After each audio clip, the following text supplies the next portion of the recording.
പ്രിയ സഹോദരരെ, കഥാവായ യേശുക്രിസ്തുവിൻ്റെ രണ്ടാം വരവ് എന്ന ചാനലിലേക്ക് നിങ്ങൾക്കെല്ലാവർക്കും സ്വാഗതം പറയുന്നു. അതിനായി യേശു മഹാരാജാവ് ഒരിക്കൽ കൂടി എളിയദാസിനെ അനുവദിച്ചിനോർത്ത് യേശു ക്രിസ്തുവിന് നന്ദിയും സ്തുതിയും സമർപ്പിക്കുന്നു. ആമേൻ.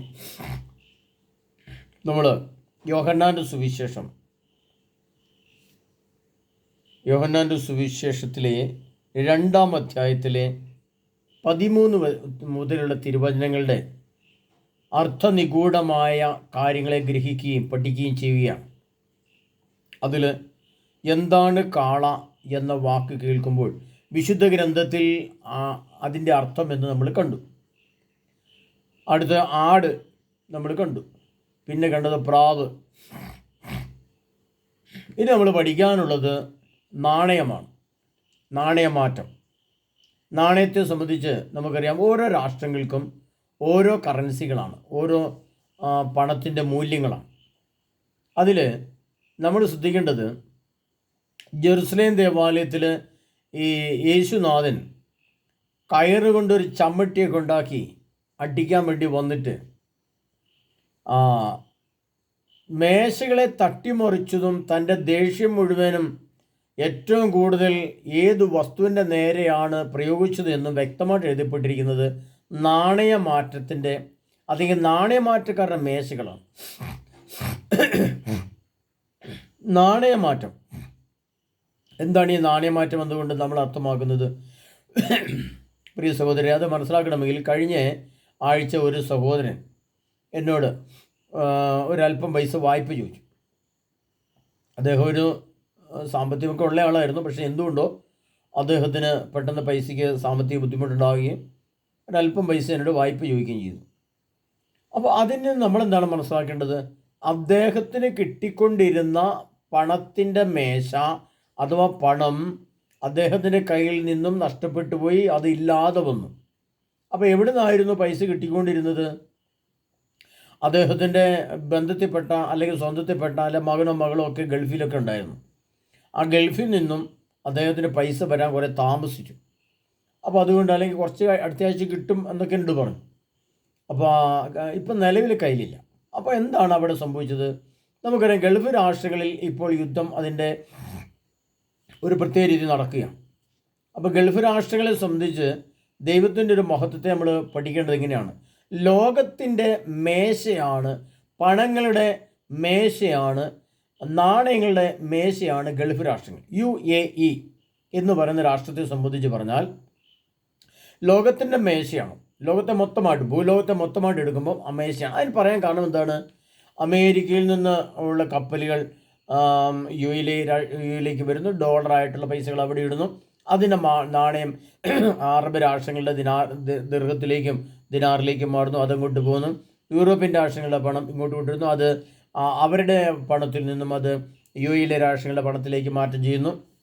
ഇന്ത്യയിലെ കറൻസികൾ കൊണ്ടുപോയിട്ട് അവിടെ കൊണ്ടു കൊടുത്ത് ഗൾഫ് രാഷ്ട്രങ്ങളിലെ പണത്തിൻ്റെ മൂല്യമായിട്ട് തട്ടിച്ചത് മാറ്റം ചെയ്ത് അങ്ങനെ ചെയ്യുന്നു.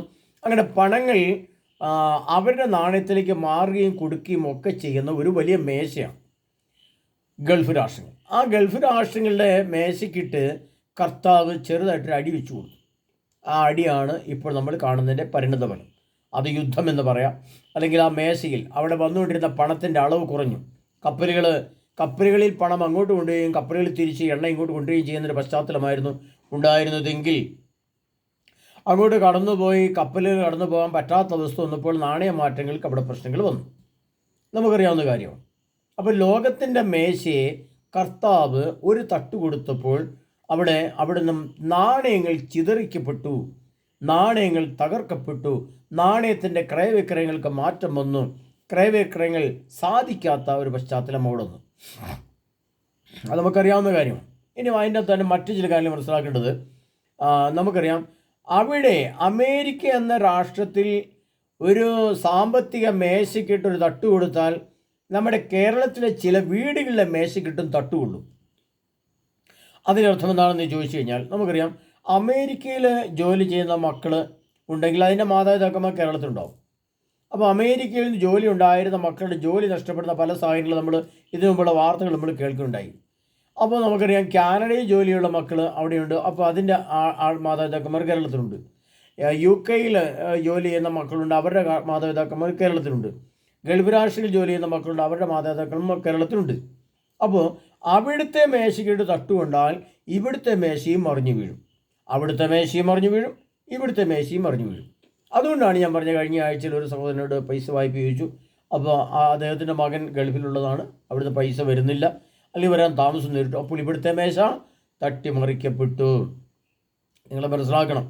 ഇനി നാണയങ്ങൾ മേശകൾ തട്ടിമറിച്ചതിനെ പറ്റി നിങ്ങൾ പറഞ്ഞു. ഇപ്പോൾ അതിനെപ്പറ്റി കൂടുതൽ വിശദമാക്കേണ്ട ആവശ്യമില്ല, നിങ്ങൾക്ക് മനസ്സിലാവുന്നുണ്ടാവും. അവിടെ തട്ടിയാൽ ഇവിടെ തട്ടുള്ളൂ, അവിടെ മറിഞ്ഞാൽ ഇവിടെ മറിയും. ഇനി അടുത്ത് നാണയങ്ങൾ ചിതറിക്കപ്പെട്ടു. അതിങ്ങനെ പറയുന്നുണ്ട്. എങ്ങനെയാണ് പറഞ്ഞിരിക്കുന്നത്? അവൻ കയറിന് ചമ്മട്ടി ഉണ്ടാക്കി അവൻ ആടുകളോടും കാളുകളോടും ദേവാലയത്തിൽ നിന്ന് പുറത്താക്കി നാണയമാറ്റക്കാരൻ്റെ നാണയങ്ങൾ ചിതറിച്ചു. നാണയങ്ങൾ എങ്ങനെയാണ് ചിതറുന്നത്? അതിൻ്റെ ഒരർത്ഥങ്ങൾ മനസ്സിലാക്കണമെങ്കിൽ നമുക്കറിയാം. ഈ കഴിഞ്ഞ 2 ദിവസം മുമ്പ് നമ്മൾ ഇന്നലെയും മിനിഞ്ഞാന്നുമായിട്ട് ചില ന്യൂസുകളിൽ നമ്മൾ കണ്ടത് കേരളത്തിലെ വിവിധ ഭാഗങ്ങളിൽ ഓർത്തഡോക്സ് സഭയും മലങ്കര സഭയും തമ്മിലുള്ള അടി നമ്മൾ വാർത്തയും കണ്ടു. വൈദികർ തമ്മിൽ ജനങ്ങൾ തമ്മിൽ അടി കൂടുന്നു. അതുപോലെ തന്നെ നമ്മൾ 1 വർഷം മുമ്പ് നമ്മുടെ എറണാകുളം അങ്കമാലി രൂപതയിലെ അടി നമ്മൾ കണ്ടതാണ്. അതും നമ്മൾ നേരിട്ട് കണ്ടതാണ്. നമ്മൾ ഇപ്പോഴും അവിടുത്തെ അടി തീർന്നിട്ടില്ല, ഇപ്പോഴും അടിച്ചുകൊണ്ടിരിക്കുകയാണ്. അപ്പോൾ എന്താ നമ്മൾ മനസ്സിലാക്കേണ്ടത്? അവിടെ കുന്നുകൂട്ടി വെച്ചിരുന്ന കോടാനുകോടി രൂപയുടെ ആ നാണയ ശേഖരത്തിനിട്ട് കർത്താവ് ഒരു അടി വെച്ചു കൊടുത്തപ്പോൾ ചെതറി. അതിൽ പലതും പോലീസ് പിടിക്കേണ്ടി വന്നു. അതിൻ്റെ കള്ളക്കളികൾ പുറത്തു വന്നു. ആ പണത്തിൻ്റെ കൈമാറ്റങ്ങളും അത് വന്ന വഴികളെയും അവിടുത്തെ നിയമം, ഗവൺമെൻറ് നിയമങ്ങൾ കണ്ടുകെട്ടാൻ തുടങ്ങി. അപ്പോൾ സൂക്ഷിച്ചു വെച്ചിരുന്ന പലതും പുറത്തേക്ക് വന്നു, പുറത്തു വന്നത് പലതും സൂക്ഷിക്കാൻ തുടങ്ങി. അപ്പോൾ ഇങ്ങനെ ചെതറുന്നു, പിടിക്കുന്നു, ചെതറുന്നു. അങ്ങനെ സഭയിലെ നാണയമാറ്റത്തിന് കർത്താവിട്ട് ഒരടി കൊടുത്തു. കർത്താവ് സഭയ്ക്കിട്ടും സഭയുടെ മേശയ്ക്കിട്ടും ഒരടി കൊടുത്തപ്പോൾ എന്തു സംഭവിച്ചു? ഇതാ പലതും ചെതരാൻ തുടങ്ങി. നാണയമാറ്റക്കാരുടെ മേശകൾ തട്ടിമറിക്കുകയും നാണയങ്ങൾ ചിതറുകയും ചെയ്തു എന്ന് നമ്മൾ പറയുമ്പോൾ, നമ്മൾ മനസ്സിലാക്കുമ്പോൾ അതിൻ്റെ രണ്ടാമത്തെ അർത്ഥമാണ് ഞാൻ നിങ്ങളോട് പറഞ്ഞത്. ഇനി അമേരിക്കയിലെയോ UK അല്ലെങ്കിൽ കാനഡയിലെയോ ഓസ്ട്രേലിയയോ ഒക്കെ മേശക്കിട്ട് തട്ട് കർത്താവ് പൂർണ്ണമായിട്ടും കൊടുത്തിട്ടില്ല.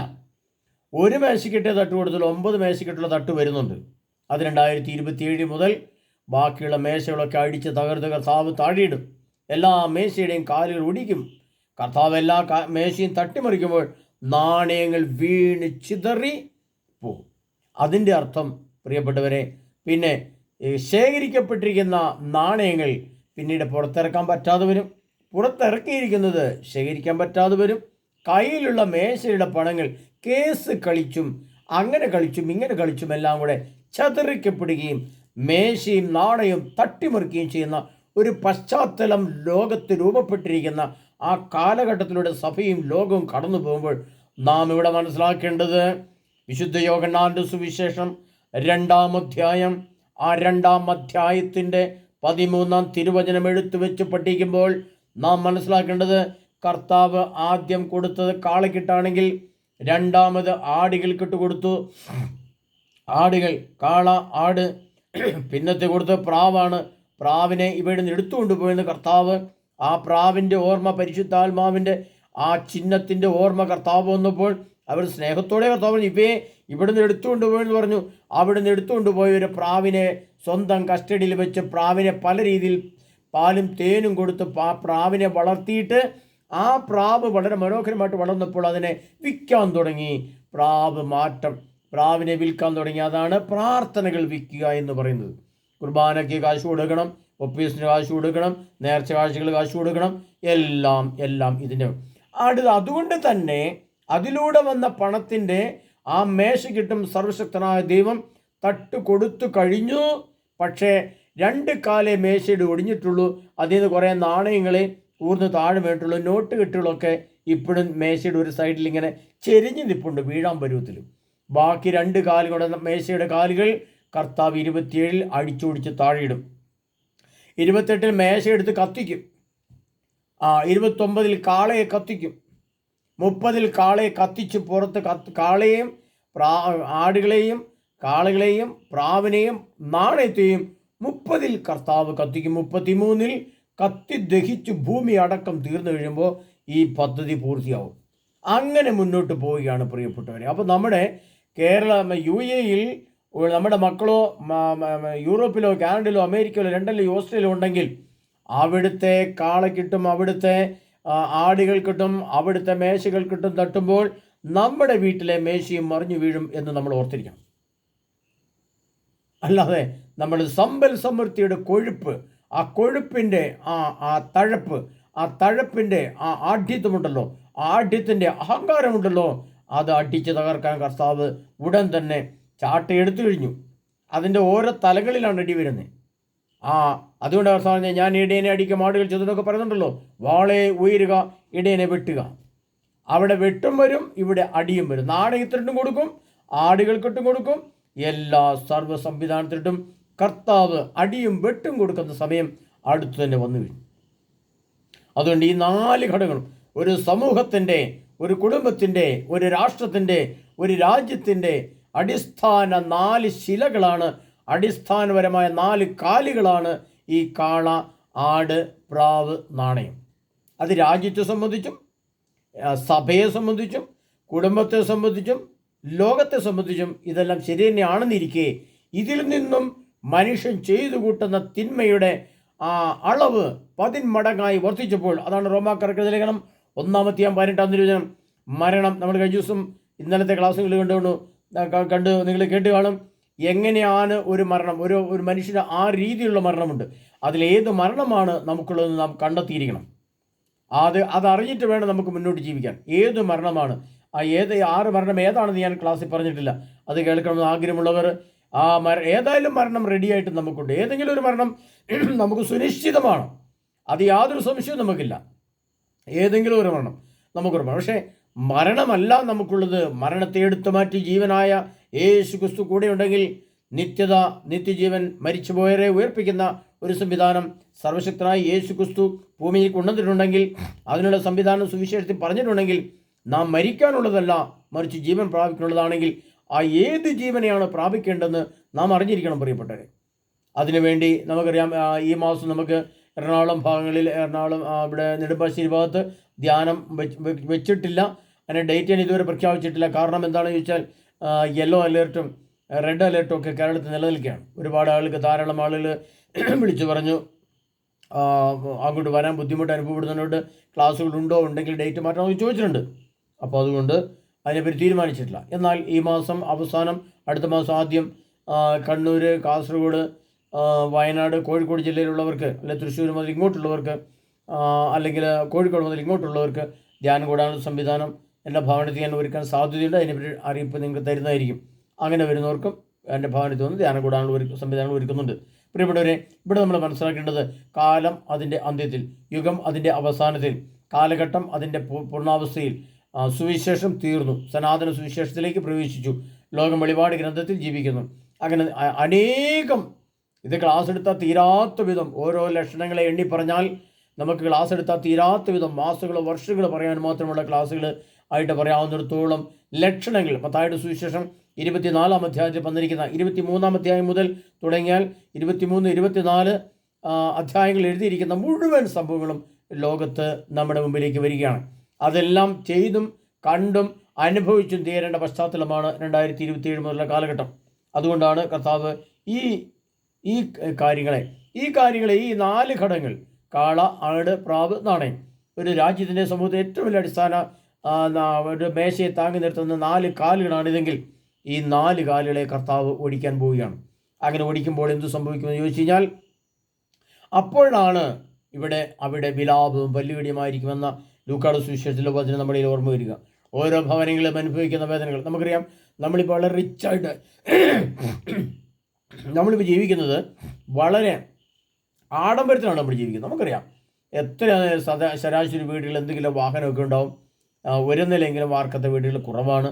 അങ്ങനെ വാർക്ക് വീടുകളും കാറും ഫ്രിഡ്ജും TV മൊബൈൽ ഫോണും ഒക്കെ ആയിട്ട് നമ്മൾ ആഡംബരത്തിൽ ജീവിക്കുകയാണ്. പെട്ടെന്ന് ഈ സാമ്പത്തികത്തിൻ്റെ വരുമാന സ്രോതസ്സാകുന്ന മേശകൾ തട്ടിമറിച്ചാൽ നമ്മുടെ കയ്യിൽ പണമില്ലാതെ വരും. അങ്ങനെ പണമില്ലാതെ വരുമ്പോൾ നമ്മുടെ അവസ്ഥ എന്തായിരിക്കും? അതാണ് ചിന്തിക്കേണ്ടത്. നമ്മൾ അവിടെയാണ് ചിന്തിക്കേണ്ടത്. അതാണ് നമ്മുടെ ഈ പ്രതിപാദന വിഷയം. അതാണ്. അവിടെ നമുക്ക് ആശ്വാസം തരുവാൻ, രക്ഷ തരുവാൻ, നമ്മുടെ മാനസികാവസ്ഥ നശിക്കാതിരിക്കുവാൻ, നാം ആത്മഹത്യയെപ്പറ്റി ചിന്തിക്കാതിരിക്കുവാൻ, ഹൃദയ സമാധാനം നഷ്ടപ്പെടാതിരിക്കുവാൻ, കുടുംബകലഹങ്ങൾ ഉണ്ടാകാതിരിക്കുവാൻ, സഭാ സംവിധാനങ്ങൾ കുറച്ചുകൂടെ നിലനിന്ന് പോകുവാൻ, എല്ലാ സംവിധാനങ്ങൾക്കും കുറച്ചുകൂടെ ദീർഘായുസ് കിട്ടുവാൻ ഒക്കെ നമുക്ക് ആവശ്യമായി വരുന്നത് എന്താണെന്ന് ചോദിച്ചാൽ, ഇപ്പോൾ നിങ്ങൾക്കത് പറഞ്ഞാൽ മനസ്സിലായില്ല, അപ്പോൾ നിങ്ങൾക്കത് മനസ്സിലാവുമെങ്കിൽ ഓർമ്മിച്ചു വെച്ചുകൊള്ളുക. അവിടെയാണ് നമ്മുടെ സർവശക്തനായ യേശു ക്രിസ്തുവിൻ്റെ പ്രാധാന്യം അഥവാ യേശു ക്രിസ്തുവിൻ്റെ മഹത്വം നമ്മുടെ ഇടയിലേക്ക് വരുന്നു. ആ സമയത്ത് ഓടിച്ചെന്നിട്ട് എൻ്റെ ഈശോയെ എന്നെ രക്ഷിക്കണം പറഞ്ഞാൽ കേൾക്കുന്ന ഒരു ദൈവമല്ല ദൈവം. അങ്ങനെ ഒരു ദൈവം ഇപ്പോഴാണുള്ളത്. ഇപ്പോൾ വിളിച്ച കർത്താവേ, ഈശോയെ എന്നോട് കരുണയായിരിക്കണമേ, എന്നോട് ക്ഷമിക്കണമേ, എൻ്റെ പാപങ്ങളും അപരാധങ്ങളും പൊറുക്കണമേ, ക്ഷമിക്കണമേ പറഞ്ഞാൽ 2027 കാലഘട്ടത്തിന് മുമ്പുള്ള കാലഘട്ടത്തിൽ കർത്താവ് ക്ഷമിക്കും, കേൾക്കും, ശ്രവിക്കും. എന്നാൽ 27, 28 കാലഘട്ടങ്ങളിൽ വരുമ്പോൾ സമൂഹത്തെ, ലോകത്തെ, രാഷ്ട്രങ്ങളെ ദൈവം ശിക്ഷയ്ക്കായിട്ട് ഒരുക്കും. അതുകൊണ്ടാണ് രണ്ടാമത്തെ മുദ്ര പൊട്ടുന്ന 2028 കാലഘട്ടങ്ങളിൽ അവർ പരസ്പരം ഹിംസിക്കുമാറ് ഭൂമിയിൽ നിന്ന് സമാധാനം എടുത്തു കളയാൻ ഞാൻ അവർക്ക് കൽപ്പന കൊടുത്തു എന്ന് പറയുമ്പോൾ നമുക്കറിയാം ലോകമെമ്പാടും ആഭ്യന്തര കലാപങ്ങൾക്കുള്ള സംവിധാനങ്ങൾ ഒരുക്കപ്പെട്ടിട്ടുണ്ട്. എല്ലാ ലോകരാഷ്ട്രങ്ങളിലും അത് ക്രമീകരിക്കപ്പെട്ട് ആ സമയത്ത് അത് പൊട്ടിപ്പുറപ്പെടുക തന്നെ ചെയ്യും. അപ്പോൾ നമ്മുടെ ആത്മീയ സന്തോഷവും ആത്മീയ നിലനിൽപ്പും ഭൗതിക നിലനിൽപ്പും എല്ലാ നിലനിൽപ്പും നഷ്ടവും കഷ്ടവുമായി വന്ന് ജീവന് തന്നെ ഭീഷണിയായി വരുന്ന സമയത്ത് നമുക്ക് പിടിച്ചു നിൽക്കാനുള്ള ഏക വള്ളി, പിടിച്ചു നിൽക്കാനുള്ള ഏക അഭയസ്ഥാനം, പിടിച്ചു നിൽക്കാനുള്ള ഏക നാമം യേശു ക്രിസ്തു എന്ന ഏക സത്യദൈവമായ ക്രിസ്തുവിൻ്റെ നാമമാണ്, യേശുവിൻ്റെ നാമമാണ്. പക്ഷേ അത് ഓടിച്ചെന്ന് അപ്പം വിളിച്ചാൽ കിട്ടുകയില്ല. അപ്പോൾ ഓടിച്ചെന്ന് പിടിക്കാമെന്ന് വിചാരിച്ച് കിട്ടുന്ന സംഭവമല്ല. ഇപ്പോഴാണ് അതിൻ്റെ സമയം, ഈ നിമിഷമാണ്. അതുകൊണ്ടാണ് വെളിപാട് പുസ്തകം 13-ാം അധ്യായത്തിൽ ഞാൻ കഴിഞ്ഞ പറഞ്ഞിട്ടുണ്ട്, ഇപ്പോൾ മുതൽ കർത്താവിൽ മൃതിയടയുന്നവർ അനുഗ്രഹീതരാണ് എന്ന് പറയുമ്പോൾ ഇപ്പോൾ മുതൽ മൃതിയടയുന്നവർ ആണ് അനുഗ്രഹീതരായി വരുന്നത്. ഇപ്പോൾ എന്ന് പറഞ്ഞാൽ ഈ എളിദാസിൻ്റെ ക്ലാസ്സും ധ്യാനവും കൂടി കഴിഞ്ഞാൽ അതെങ്ങനെയാണ് മൃതി എന്ന് പറഞ്ഞത് എന്നും അതെപ്പോഴാണ് മൃതി നമ്മുടെ അടുത്തേക്ക് വരുന്നതെന്നും മനസ്സിലാക്കി അതിനെ ക്രമീകരിക്കുന്ന ഒരു സിസ്റ്റമുണ്ട്. ആ സിസ്റ്റത്തിൽ നാം ആവുകയും ആ സംവിധാനത്തെ നാം മനസ്സിലാക്കുകയും ആ രീതിയിൽ ക്രമീകരിക്കപ്പെടുകയും ചെയ്യുന്നവർക്ക് ഇപ്പോൾ മൃതിയടയുന്നവർ അനുഗ്രഹീതരാണെന്ന് പറഞ്ഞാൽ ആ മൃതി ഒരു അനുഗ്രഹമായിട്ട് മാറണമെങ്കിൽ അത് ഇപ്പോൾ നമ്മൾ അതിനായിട്ട് ഒരുങ്ങേണ്ടത് ആവശ്യമാണ്. ആ ഒരുക്കത്തിൻ്റെ ക്ലാസ്സുകളാണ് എന്നിലൂടെ നിങ്ങൾക്ക് സംഭവിക്കുന്നത്. അതുകൊണ്ട് തന്നെ പ്രിയപ്പെട്ടവരെ, നമ്മുടെ ക്ലാസ്സുകളൊക്കെ ഏകദേശം കഴിയാറാകുന്ന കാലഘട്ടത്തിലേക്ക് വരികയാണ്. വലിയ താമസമൊന്നുമില്ലാതെ എൻ്റെ ക്ലാസ്സുകൾ, വീഡിയോ ക്ലാസ്സുകളൊക്കെ മുന്നോട്ട് പോകുന്നത് നിർത്തലാക്കും. ഞാനത് നിങ്ങളെ അറിയിക്കും. ഏതാനും മാസങ്ങൾ കൂടിയൊക്കെ ഈ കാര്യങ്ങൾ മുന്നോട്ട് പോകുകയുള്ളൂ. അപ്പോൾ നിങ്ങൾക്ക് എന്നിൽ നിന്ന് കിട്ടുന്ന ക്ലാസ് മറ്റൊന്ന് കിട്ടുകയില്ലാത്തത് കൊണ്ട് താല്പര്യമുള്ളവരൊക്കെ വേഗം വിളിച്ച് ബുക്ക് ചെയ്താൽ എറണാകുളത്തേക്കും വിളിച്ച് ബുക്ക് ചെയ്താൽ അവിടെ നിങ്ങൾ ക്ലാസ് വരാനുള്ള സംവിധാനം ഞങ്ങൾ ഒരുക്കും. ഈ എൻ്റെ ഭവനത്തിലേക്ക് ആവശ്യമുള്ളവർക്ക് വളരെ കുറച്ച് ആളുകൾക്ക് എൻ്റെ ഭവനത്തിൽ ഉള്ള പശ്ചാത്തലമുള്ളൂ. അതുകൊണ്ട് വീട്ടിലേക്ക് ആവശ്യമുള്ളവർക്ക് എൻ്റെ നമ്പർ നിങ്ങൾ ഉപയോഗിച്ച് നിങ്ങൾ വിളിച്ച് ബുക്ക് ചെയ്യാം. വിളിച്ച് ബുക്ക് ചെയ്യുമ്പോൾ ഞാൻ പറഞ്ഞിട്ടുണ്ട്, ക്യാഷ് അടച്ച് സീറ്റുകൾ ബുക്ക് ചെയ്യണം. അല്ലാതെയുള്ളവരെ സ്വീകരിക്കില്ല. കാരണം വെച്ചാൽ വരാമെന്ന് പറഞ്ഞിട്ട് വരാതിരിക്കുന്ന ആൾക്കാരാണ് കൂടുതലുണ്ട്. അതുകൊണ്ട് തന്നെ അത് നിങ്ങൾ മനസ്സിലാക്കുക. അതുകൊണ്ട് ആവശ്യമുള്ളവർ എത്രയും പെട്ടെന്ന് വിളിച്ച് പേര് ബുക്ക് ചെയ്യുക. കാരണം അധികം കാലമൊന്നും ക്ലാസ്സിൽ മുന്നോട്ട് പോവുകയില്ല. നിർത്തേണ്ട സമയമായി കർത്താവ് പറയുകയാണ് നിർത്തിക്കോ എന്ന് പറഞ്ഞാൽ എനിക്ക് സന്ദേശം ലഭിച്ചാൽ അപ്പോൾ തന്നെ ഞാൻ ക്ലാസ്സിൽ നിർത്തിക്കളയും. അതുകൊണ്ട് പ്രിയപ്പെട്ടവരെ, കഴിയുന്നത്ര വേഗത്തിലേക്ക് ഈ ക്ലാസ്സിൽ ശ്രദ്ധിക്കുക. കാരണം നമ്മൾ വിചാരിക്കുക നമ്മുടെ കത്തോലിക്ക സഭയുണ്ടല്ലോ നമ്മളെ രക്ഷിച്ചോളും, നമ്മളെ വൈദ്യരും മെത്രാന്മാരും ഒക്കെ സഭ ഇങ്ങനെ റെഡിയായിട്ട് നിൽക്കുകയല്ലേ, അപ്പം അവരെല്ലാം ഇല്ലേ നമ്മളെ രക്ഷിക്കാൻ, ഇദ്ദേഹമാണോ നമ്മളെ രക്ഷിക്കാനുള്ളത്, അല്ലെങ്കിൽ ഇദ്ദേഹത്തിന് ക്ലാസ് കേട്ടണോ ഒരുങ്ങാനുള്ള വേറെ സംവിധാനം ഇല്ല ചിന്തിക്കും. നടക്കില്ല പ്രിയപ്പെട്ടവരെ. വെളിപാട് ഗ്രന്ഥത്തിൽ ഒരു മനുഷ്യൻ ആത്യന്തികമായിട്ട് എങ്ങനെയാണ് ഒരുങ്ങേണ്ടതെന്ന് വെളിപാട് ഗ്രന്ഥത്തിലാണ് പറഞ്ഞിരിക്കുന്നത്, സുവിശേഷത്തിലല്ല. വെളിപാട് ഗ്രന്ഥത്തിൽ ഒരുങ്ങാൻ പറഞ്ഞിരിക്കുന്നത് നമ്മൾ വെളിപാട് ഗ്രന്ഥത്തിൻ്റെ കാലഘട്ടത്തിലാണ് ജീവിക്കുന്നത്. സനാതന സുവിശേഷം അതാണിപ്പോൾ ഉള്ളത്. സുവിശേഷം 2000 ആണ്ട് കൊണ്ട് തീർന്നു. അവിടെ മുതൽ 2000 ആണ്ട് മുതൽ 2033 ആണ്ട് വരെയുള്ള 33 വർഷത്തിൽ 26 വർഷം പൂർത്തിയായിക്കൊണ്ടിരിക്കുന്ന ഈ പശ്ചാത്തലത്തിൽ ഇനി 7 വർഷങ്ങൾ മാത്രം 33ലേക്ക് വരാനുള്ള ഈ പശ്ചാത്തലത്തിൽ ഈ കാലഘട്ടത്തിൽ ഒരുങ്ങേണ്ടത് എങ്ങനെയാണെന്ന് വെളിപാട് ഗ്രന്ഥത്തിലാണ് എഴുതിയിരിക്കുന്നത്, മറ്റ് ഗ്രന്ഥങ്ങളിലല്ല. എന്നാൽ ആ ഗ്രന്ഥത്തിൽ എഴുതപ്പെട്ട വചനത്തിൻ്റെ അറിവിൻ്റെ തലവും ജ്ഞാനത്തിൻ്റെ അതീതര ജ്ഞാനത്തിലും ഉപയോഗിച്ച് അതിവിശുദ്ധമായും അതിവിദഗ്ധമായും ഒരുക്കപ്പെടുന്ന ചില വ്യക്തികളുണ്ട്, അല്ലെങ്കിൽ കുറച്ച് ആളുകളുണ്ടാവും. അത് 1% വിശുദ്ധ ഗ്രന്ഥം പറയുന്നു. ആ 1% 2% മാറ്റാൻ പറ്റുമോ? അല്ലെങ്കിൽ ഇപ്പോൾ നഷ്ടപ്പെട്ട ആത്മാക്കളെ വീണ്ടും തിരിച്ച് ജീവനിലേക്ക്, വിശുദ്ധിയിലേക്ക്, നിത്യജീവനിലേക്ക് പിടിച്ച് മാറ്റാൻ പറ്റുമോ എന്നാണ് എളിദാസ് നോക്കുന്നത്. അതുകൊണ്ട് പ്രിയപ്പെട്ടവരെ, നിങ്ങൾ വിചാരിക്കുന്ന രീതിയിലൊന്നും പെട്ടെന്ന് ഒരുങ്ങി രക്ഷപ്പെടാമെന്ന് ആരും വിചാരിച്ചേക്കരുത്. കാരണം ദൈവത്തിൻ്റെ വരവും ആഘാതവും വളരെ പെട്ടെന്നായിരിക്കും. അതുകൊണ്ടാണ് കർത്താവ് പറഞ്ഞത്, കൊരിന്ത്യർ പറഞ്ഞൊരു ഗർഭിണിക്ക് പ്രസവവേദന എന്നതുപോലെ പെട്ടെന്ന് നാശം അവരുടെ മേൽ എന്ന് പറയുമ്പോൾ അവരുടെ മേലല്ല, നമ്മൾ തിരുത്തി പറയണം, നമ്മുടെ മേൽ നിബദിക്കും എന്ന് നമ്മൾ തിരുത്തി പറയണം. എങ്കിലും നമുക്കത് ഗ്രഹിക്കാൻ പറ്റുള്ളൂ. അല്ല, അവരുടെ മേലെ പതിക്കുമ്പോൾ ഇസ്രായേൽക്കാരുടെ മേലെ പതിച്ചോളും, അല്ലെങ്കിൽ റഷ്യ പതിച്ചോളും, അമേരിക്ക പതിച്ചോളും, നമ്മൾ സുരക്ഷിതമായിരിക്കും ചിന്തിക്കരുത്. അങ്ങനെ ചിന്തിക്കരുത്. നമ്മുടെ മേൽ നിബദിക്കും എന്ന് നിങ്ങൾ ആരെങ്കിലും തിരുത്തി വായിച്ചാൽ നിങ്ങൾക്ക് കുറേയേറെ കാര്യങ്ങൾ അതിൽ നിന്ന് തന്നെ മനസ്സിലാവും. അപ്പോൾ നമുക്ക് കുറച്ചുകൂടി തീക്ഷ്ണമായിട്ട് ഒരുങ്ങാൻ സാധിക്കും. ഇപ്പോൾ തന്നെ ധാരാളം ആളുകൾ നമ്മുടെ ക്ലാസ്സുകളിൽ കേട്ട് ഒരുങ്ങുന്നവരുണ്ട്. നല്ല മനോഹരമായിട്ട് നിത്യത്തിലേക്ക് ഒരുക്കപ്പെടുന്ന ആളുകളെ എളിദാസിൻ്റെ ക്ലാസ്സിൽ കൂടെ കർത്താവ് കാണിച്ചു തന്നിട്ടുണ്ട്. നമുക്ക് എന്നോട് തുറന്ന് പറഞ്ഞിട്ടുണ്ട്, ഞങ്ങൾ ഇന്ന രീതിയിൽ ഒരുങ്ങുന്നുണ്ട് ബ്രദറെ. ഞങ്ങൾ ഒരുങ്ങി തുടങ്ങിക്കഴിഞ്ഞു, ഒരുങ്ങി പകുതിയായി, ഒരുങ്ങി പൂർത്തീകരിക്കപ്പെട്ട ആളുകൾ, അങ്ങനെ കുറേയേറെ ആളുകൾ ഒരുക്കപ്പെടുന്നുണ്ട്. അതുപോലെ തന്നെ ക്ലാസ് ധ്യാനം കൂടാൻ പറ്റാത്തൊരു ഈ ക്ലാസ് വീഡിയോ ക്ലാസ്സുകൾ കേട്ട് കാനഡ, അമേരിക്ക, ലോകത്തിൻ്റെ എല്ലാ ഭാഗങ്ങളിലും ഇരുന്ന് ഒരുങ്ങുന്ന ധാരാളം ആളുകളുണ്ട്. അതൊക്കെ നമ്മൾ മനസ്സിലാക്കേണ്ടതായിട്ടുണ്ട്. അപ്പോൾ അവരെല്ലാം ഒരുക്കം ആരംഭിച്ചു വരും. കാരണം ഞാൻ പലപ്പോഴും പറഞ്ഞിട്ടുണ്ട്, നാളെ ഒരുങ്ങാം അല്ലെങ്കിൽ അടുത്ത ആഴ്ച ഒരുങ്ങാം എന്ന് ആരും ചിന്തിച്ചു പോയെങ്കിൽ അതായിരിക്കും ഏറ്റവും വലിയ മൗഢ്യം. അത് മനസ്സിലാക്കുക. അതുകൊണ്ട് പ്രിയപ്പെട്ടവരെ, കഴിയുന്നത്ര വേഗം എത്രയും പെട്ടെന്ന് ആവശ്യമുള്ളവർ ധ്യാന ക്ലാസ്സുകളിലേക്ക് വിളിച്ച് ബുക്ക് ചെയ്ത് 500 രൂപ പേയ്മെൻറ്റ് ചെയ്യണം. അങ്ങനെ ഗൂഗിൾ പേ ചെയ്ത് രജിസ്റ്റർ മാത്രമേ ക്ലാസ് കൊടുക്കുകയുള്ളൂ. അല്ലാതെ വരാമെന്ന് പറഞ്ഞിട്ട് വരാതിരിക്കുന്നവർക്ക് വേണ്ടി ക്ലാസ്, പിന്നീട് ഓടി വരാമെന്ന് പറയുന്നവർക്ക്, 2 ദിവസത്തേക്ക് 3 ദിവസത്തെ ധ്യാനത്തിന് 2 ദിവസം കൊണ്ട് വരാമെന്ന് പറയുന്നവർക്ക്, ഒരു ദിവസം വന്നോട്ടേ ചോദിക്കുന്നവർക്കൊന്നും ക്ലാസ്സുകളില്ല. അങ്ങനെ കൊടുത്തൊരു കാര്യമില്ല. അതുകൊണ്ട് തന്നെ പ്രിയപ്പെട്ടവരെ, നമ്മൾ മനസ്സിലാക്കുക, ആട്, കാള, ആട്, പ്രാവ്, നാണയം എന്നീ വസ്തുക്കൾ ലോകത്തു നിന്നും അപ്രത്യക്ഷമാകാൻ ഏതാനും ചില കാലഘട്ടങ്ങളിൽ കൂടി മുന്നോട്ട് പോകുമ്പോൾ അപ്രത്യക്ഷമാവുകയും ലോകം അതിൻ്റെ അന്ത്യത്തിലേക്ക് എടുത്തു ചാടുകയും വലിയ ദുരന്തങ്ങളും വലിയ സാമ്പത്തിക ബുദ്ധിമുട്ടുകളും ഭക്ഷ്യസാധനങ്ങളുടെ ലഭ്യത ഇല്ലാത്ത അവസ്ഥയും ക്ഷാമവും പട്ടിണിയും രോഗവും ആഭ്യന്തര കലാപങ്ങളുമായിട്ട് ലോകം അതിൻ്റെ അന്ത്യത്തിലേക്ക് അടുത്തടുത്തെടുത്ത് വരുമ്പോൾ ഇവിടെ നമുക്ക് പിടിച്ചു നിൽക്കാനുള്ള ഒരു കുട, ഒരു സംരക്ഷണ കുട യേശു ക്രിസ്തു മാത്രമാണ്. യേശു ക്രിസ്തുവിൻ്റെ കൂടെയാണ് വചനങ്ങൾ. ആ കുടക്കീഴിലേക്ക് യേശു ക്രിസ്തുവിൻ്റെ തിരുവചനത്തിൻ്റെ എല്ലാ ലിഖിതവും. അപ്പോൾ നമ്മൾ ഈ സുവിശേഷമായിരിക്കുന്നു അല്ല, സുവിശേഷം അപ്പുറത്തേക്കുണ്ട്. അതുകൊണ്ടാണ് വെളിപാട് ഗ്രന്ഥത്തിൽ കർത്താവ് പറഞ്ഞൊരു വചനം നമ്മൾ ശ്രദ്ധിച്ച് കേൾക്കേണ്ടതായിട്ടുണ്ട്. അതായത് ആ വെളിപാട് ഗ്രന്ഥത്തിലെ ഏറ്റവും അവസാനത്തെ ഒരു വചനത്തെ നമ്മൾ ഒന്ന് അല്പം വ്യക്തമായിട്ട് പഠിച്ചു നോക്കണം. അതിങ്ങനെ എഴുതിക്കലും വെളിപാട് പുസ്തകം 22-ാം അധ്യായം അതിൻ്റെ 18-ാം തിരുവചനം, ഈ പുസ്തകത്തിലെ പ്രവചനങ്ങൾ ശ്രവിക്കുന്ന എല്ലാവരോടും ഞാൻ സാക്ഷ്യപ്പെടുത്തുന്നു, ആരെങ്കിലും ഈ വചനങ്ങളോട് എന്തെങ്കിലും കൂട്ടിച്ചേർത്താൽ ഈ പുസ്തകത്തിൽ വിവരിക്കപ്പെട്ടിരിക്കുന്ന മഹാമാരികൾ ദൈവം അവൻ്റെ മേൽ അയക്കും. ഈ പുസ്തകത്തിലെ പ്രവചനങ്ങളിൽ നിന്ന് ആരെങ്കിലും എന്തെങ്കിലും എടുത്തു കളഞ്ഞാൽ ഈ പുസ്തകത്തിൽ വിവരിക്കപ്പെട്ടിരിക്കുന്ന വിശുദ്ധ നഗരത്തിലും ജീവൻ്റെ വൃക്ഷത്തിലുള്ള അവൻ്റെ പങ്ക് ദൈവം എടുത്തു കളയും. ഇത് സാക്ഷ്യപ്പെടുത്തുന്നവൻ പറയുന്നു, അതെ, ഞാൻ വേഗം വരുന്നു. ആമേൻ. കർത്താവായ യേശുവേ, വേഗം വരണമേ. കർത്താവ് പറയാണ്, ഈ പുസ്തകത്തിലെ പ്രവചനങ്ങൾ ശ്രവിക്കുകയും അത് കേൾക്കുകയും അതനുസരിച്ച് ജീവിതത്തെ ക്രമീകരിക്കുകയും ചെയ്യുന്ന ആരെങ്കിലും ഉണ്ടെങ്കിൽ അവൻ എന്നേക്കുമായിട്ട് രക്ഷപ്പെടും. എന്നാൽ ഇതിനകത്തെ വചനങ്ങൾ എന്തെങ്കിലും എടുത്തു കളയുകയോ കൂട്ടിച്ചേർക്കുകയോ ചെയ്താൽ, എന്ന് പറഞ്ഞാൽ ഇത് എടുത്തു കളയാൻ ഇത് ആരും പഠിപ്പിക്കുന്നില്ല, കൂട്ടിച്ചേർക്കാൻ ആരും പഠിപ്പിക്കുന്നില്ല. അപ്പോൾ എന്തു ചെയ്യും? ഇത് പഠിപ്പിക്കുന്നില്ല ഇല്ലെങ്കിൽ ഇതിനോട് ചേർന്നല്ല മനുഷ്യൻ ജീവിക്കുന്നതെന്ന് നാം മനസ്സിലാക്കേണ്ടി വരും. അങ്ങനെയെങ്കിൽ ഇത് ആരാണ് പഠിപ്പിക്കുക? അത് കിട്ടുന്ന സ്ഥലത്ത് നിങ്ങൾ മനസ്സിലാക്കിയുള്ള കേട്ടുള്ള പ്രിയപ്പെട്ടവരെ.